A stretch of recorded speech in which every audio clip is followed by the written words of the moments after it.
CMRL Exalogic ഇടപാട് serious fraud investigation office അന്വേഷിക്കണമെന്നാവശ്യപ്പെട്ടുള്ള ഹർജി ഹൈക്കോടതി ഇന്ന് പരിഗണിക്കും.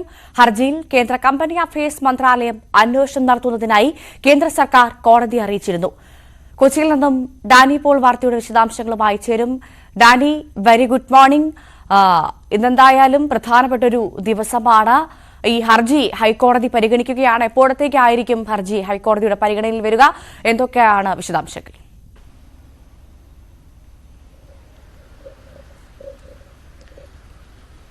ഭവ്യ, ഇന്ന് രാവിലെ ഹർജി പരിഗണനയ്ക്ക് വരുമെന്നാണ് പ്രതീക്ഷിക്കുന്നത്.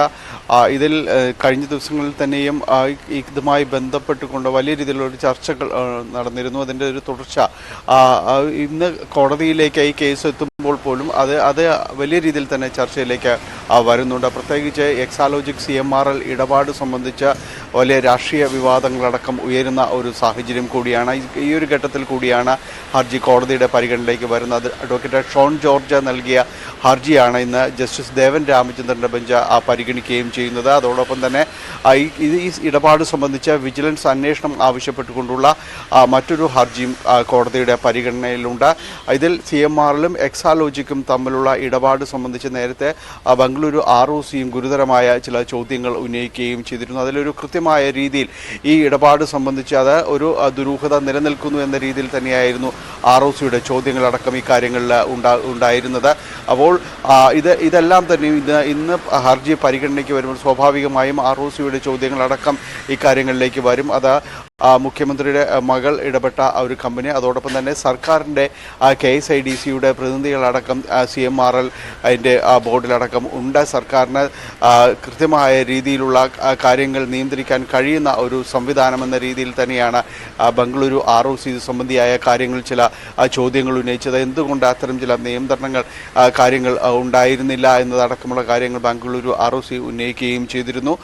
അതുകൊണ്ട് തന്നെ ഈ കേസ് ഇന്ന് പരിഗണനയ്ക്ക് വരുമ്പോൾ സ്വാഭാവികമായും കഴിഞ്ഞ ദിവസങ്ങളിൽ ഉണ്ടായിരുന്ന ROCയുടെ ചോദ്യങ്ങളടക്കം ഇന്ന് ഈ ഹൈക്കോടതിയുടെ പരിഗണന വേളയിൽ ഉന്നയിക്കപ്പെടാനുള്ളൊരു സാധ്യത വളരെയധികം കൂടുതലാണ്. നമുക്കറിയാം, ഈ മാസപ്പടി വിവാദം വലിയ രീതിയിൽ തന്നെ സംസ്ഥാനത്ത് വലിയ ആക്ഷേപമായി ഉയർന്നു വരികയും CPM വലിയ രീതിയിൽ പ്രതിരോധത്തിലാവുകയും മറുപടി പറയേണ്ട സാഹചര്യങ്ങളെല്ലാം കടന്നു പോകുന്നത്.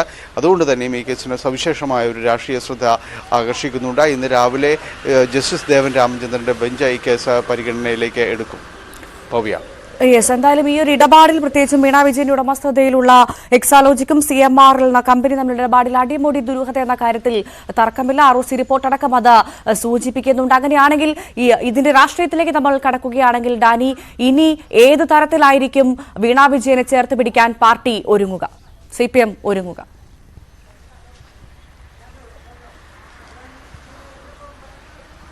ഭവ്യ, നമുക്ക് കഴിഞ്ഞ കാലങ്ങളിലെ കഴിഞ്ഞ ദിവസങ്ങളിലെ അടക്കമുള്ള വലിയ രീതിയിലുള്ള ഒരു പ്രതിരോധം CPMൻ്റെ ഭാഗത്തുനിന്ന് ഉണ്ടാകുന്നതെല്ലാം തന്നെ നമ്മുടെ ശ്രദ്ധയിൽ വരുന്നതാണ്. കാരണം ഒരിക്കലും വീണ വിജയനെ മാറ്റി നിർത്തുകയോ അല്ലെങ്കിൽ മുഖ്യമന്ത്രിയുടെ കുടുംബത്തെ കൈവിട്ട് കളഞ്ഞുകൊണ്ടുള്ള യാതൊരു നീക്കത്തിനോ സ്വാഭാവികമായും തന്നെയും അത് ഉണ്ടാകുന്നില്ല. അത് എല്ലാ രീതിയിലും തന്നെയും പ്രതിരോധിക്കുന്നുണ്ട്. ഈ ഇടപാടിനെല്ലാം തന്നെയും രാഷ്ട്രീയപരമായിട്ട് തന്നെ കൂടുതൽ ചിലപ്പോഴെങ്കിലും വിമർശിക്കപ്പെടുന്നുണ്ട്. അങ്ങനെ ചില ലക്ഷ്യങ്ങളോടുകൂടി തന്നെയുള്ള ഒരു നീക്കത്തിൻ്റെ ഭാഗമാണെന്നതടക്കമുള്ള കാര്യങ്ങൾ പറഞ്ഞു വയ്ക്കുന്നുണ്ട്.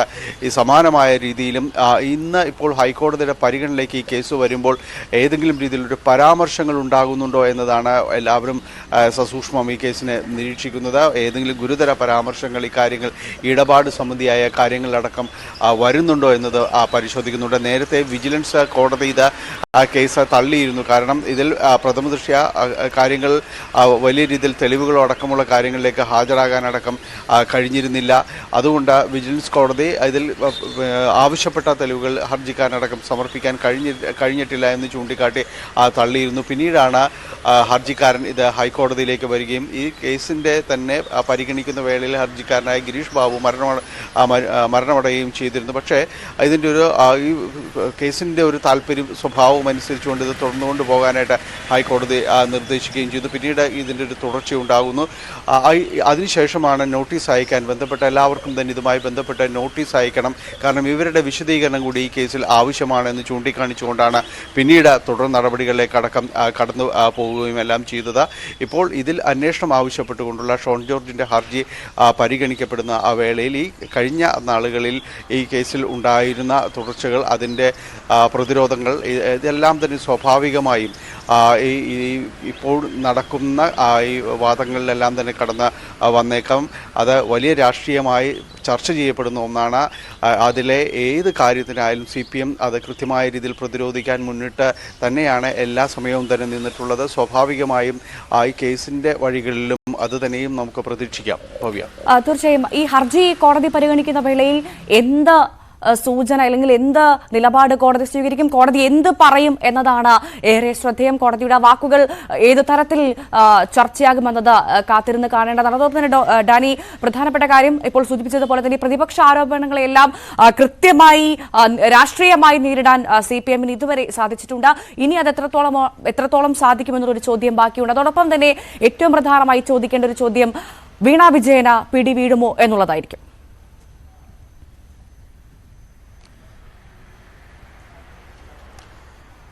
ഈ ഹർജിയിൽ കോടതി പരിഗണിക്കുമ്പോൾ അതിൽ ഏതെങ്കിലും രീതിയിൽ പരാമർശങ്ങൾ ഉണ്ടാകുന്നു എന്നതാണ്. നേരത്തെ പറഞ്ഞതുപോലെ ഹൈക്കോടതിയുടെ ഭാഗത്ത് നിന്ന് ഈ കേസ് എങ്ങനെ നിരീക്ഷിക്കുന്നു എന്നതാണ്.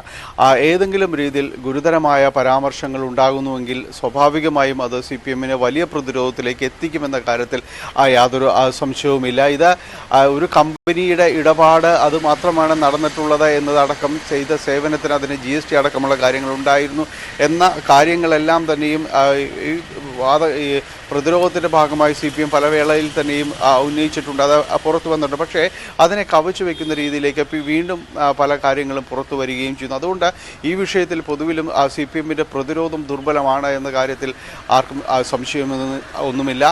മാത്രവുമല്ല, ഇതിൽ പല നേതാക്കൾക്കും തന്നെ നോട്ടീസ് അയച്ചിട്ടുണ്ട് എന്നത് പറയുന്നുണ്ട്. പക്ഷേ അതൊരു സംഭാവന എന്ന രീതിയിൽ തന്നെ ആയിരുന്നു എന്നതടക്കം അവർ തന്നെ പറഞ്ഞിട്ടുണ്ട്, സ്വീകരിച്ചിട്ടുണ്ട്. അതിന് കൃത്യമായ കണക്കുണ്ട്, ഓഡിറ്റുണ്ട് എന്ന് പ്രതിപക്ഷ നേതാവടക്കം കാര്യങ്ങൾ പറഞ്ഞിരുന്നു. പക്ഷേ വീണ വിജയനുമായി ബന്ധപ്പെട്ടുള്ള കാര്യങ്ങൾ ഒരു സേവനം നൽകി എന്നതിനെ സ്വീകരിച്ച തുകയാണെങ്കിൽ ആ സേവനം എന്തായിരുന്നു എന്നതടക്കമുള്ള കാര്യങ്ങൾ വ്യക്തമാക്കണം. അങ്ങനെയൊരു സേവനം നൽകിയിട്ടില്ല എന്ന് കമ്പനി തന്നെ പറയുകയും ചെയ്യുന്നൊരു സാഹചര്യമുണ്ട്. അങ്ങനെ ഇത് വളരെ സങ്കീർണതയിലേക്ക് തന്നെ CPM-നെ പൊതുവിൽ കൊണ്ട് എത്തിക്കുന്നുണ്ട്. ഇത് ആരെ എങ്ങനെ വിശദീകരിക്കുമ്പോഴും വീണ്ടും ചോദ്യങ്ങൾ ബാക്കിയാവുന്ന ഒരു അവസ്ഥയാണ് ഉള്ളത്.